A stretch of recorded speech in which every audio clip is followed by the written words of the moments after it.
All right, meanwhile, we've got former Philadelphia Federal Reserve President Charles Plosser with us. Charles, good to have you. Good to be with you, Neil. What do you think of this Deutsche thing? Are we past the hurdle here, or what's your sense of it? Oh, I think it's hard to tell. I mean, it's certainly true that European banks are not as strong and healthy as many of the U.S. banks, and so they've still got challenges facing them. And I think that hopefully this will pass without much difficulty. But I think Europe's still got its banking challenges. You know, we always talk about how the markets these days respond to these kind of developments. If you think about it, Charles, they're responding to stimulus and government stimulus. I know it's an awkward way to describe it, but the fact that governments, in a way, are coming to Deutsche's rescue. And I don't know if that's such a thing to cheer. You know what I mean? What do you make well, of it? I certainly wouldn't cheer it either. I think we need to get out of a mode where we're always looking for either the central bank or the government to rescue people or pull them out of the hole they've dug themselves into. I don't think that's a healthy thing. It's not healthy for the markets. It's not healthy for the companies or for business. And so I'm concerned that over the longer term we are not doing ourselves a big favor by having that attitude and that practice. I don't want you to get into politics because you very adroitly avoid it, even in your post-Fed days. But I did want to touch on something Donald Trump said in the debate about this market and its price for perfection, and the Federal Reserve has kept it going with these low interest rates. Others have expressed that outside of political circles.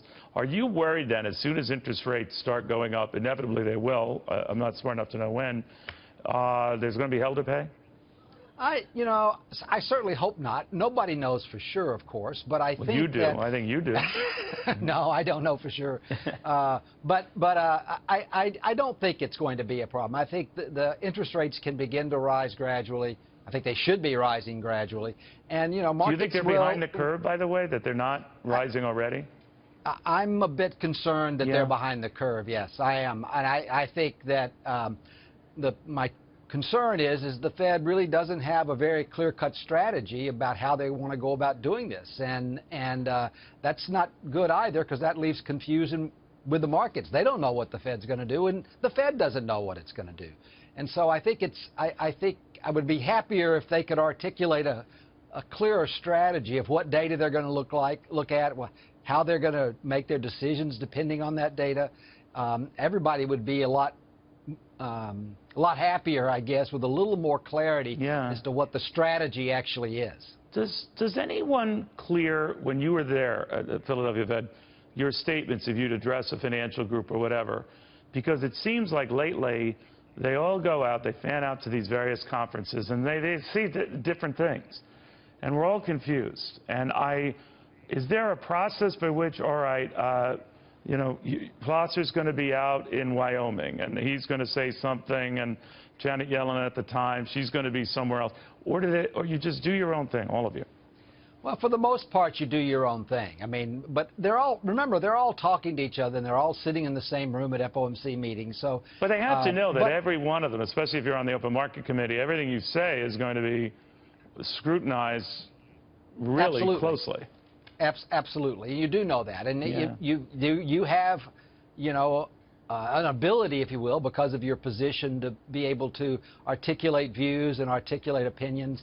And, at this time in an economic cycle where you're changing direction, trying to raise rates, it's not unusual you'll have a lot of different opinions. You got 19 people sitting around at the table, all smart, with their own views. And so when you reach an inflection point... Does anyone say that we're confusing the hell out of people? We've got a dove saying this, a hawk saying this,